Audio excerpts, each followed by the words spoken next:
یا ایمان والو تمہارے اوپر روزے فرض کیے گئے ہیں جس طرح تم سے پہلوں پہ فرض کیے گئے تھے۔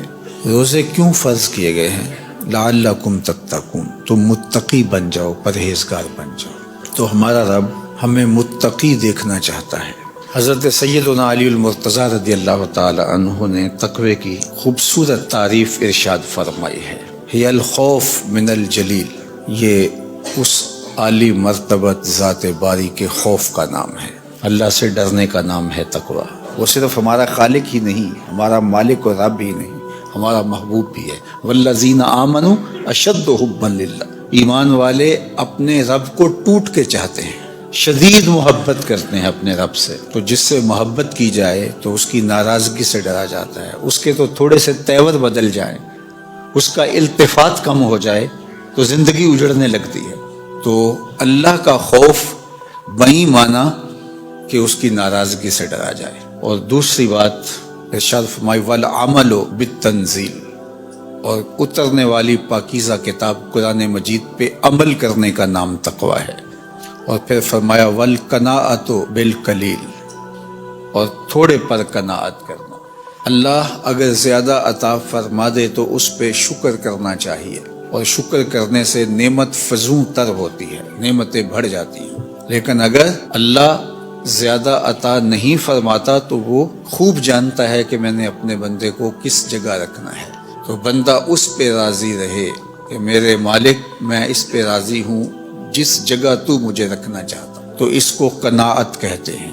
اور یہ تقوی ہے کہ اللہ پر بندہ ایسے راضی ہو جائے کہ اس کی عطا کردہ ہر نعمت پر وہ زیادہ ہے تب بھی راضی ہو، کم ہے تب بھی راضی ہو۔ تو جب اللہ پر یقین پختہ ہو جاتا ہے تو پھر اس کی تقسیم پہ بھی بندہ راضی ہوتا ہے۔ اور جس کو صبر کی دولت نصیب ہو گئی اس کی زندگی سوکھی ہو گئی، اور جس کے پاس صبر کی دولت نہیں ہے، قناعت کی دولت نہیں ہے، وہ کھرب پتی بھی بن جائے، نفس کی کمینگی ختم نہیں ہوتی، چونکہ بریک تو ہے ہی نہیں یہاں۔ جتنا بھی مال و دولت مل جائے اگر قناعت نہیں ہے تو پھر تو انسان کی پیاس اور بھوک ہی نہیں مٹتی، ختم ہی نہیں ہوتی خواہش۔ سیدنا علی المرتضیٰ رضی اللہ تعالی عنہ فرماتے ہیں کہ تقوی اللہ جل شانہ کی خشیت کا نام ہے۔